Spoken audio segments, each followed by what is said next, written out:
Chères habitantes, chers habitants de Mantes-la-Jolie. En mars, en avril, en mai, nous avons connu une crise sanitaire qui a entraîné dans nos vies des moments extrêmement particuliers.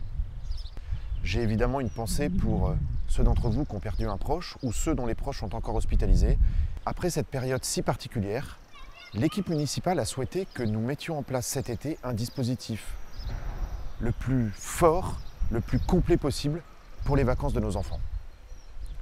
Qu'il s'agisse du sport, qu'il s'agisse de la culture, qu'il s'agisse de l'accompagnement à la scolarité, nous faisons feu de tout bois, nous sommes sur tous les fronts pour faire de cet été un été utile, un été apprenant, un été ludique pour tous nos enfants.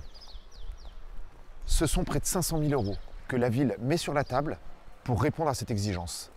Et nous sommes fortement accompagnés par le conseil départemental des Yvelines qui met 2,6 millions d'euros sur son dispositif quartier d'été.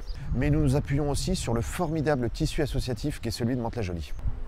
Je veux dire à chaque enfant de Mantes-la-Jolie que cette année, il est le bienvenu dans nos structures. Ce que je souhaite, c'est qu'après la période si compliquée que nous avons vécue, nous puissions vivre un été où chacun puisse trouver une activité qui lui fait plaisir et qui lui est utile. Le 20 septembre, à la rentrée, nous aurons le départ de la dernière étape du Tour de France.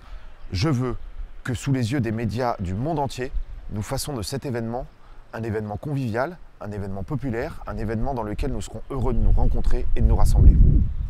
Je souhaite à chacune et chacun d'entre vous l'été le meilleur possible pour vous et en famille. À très bientôt.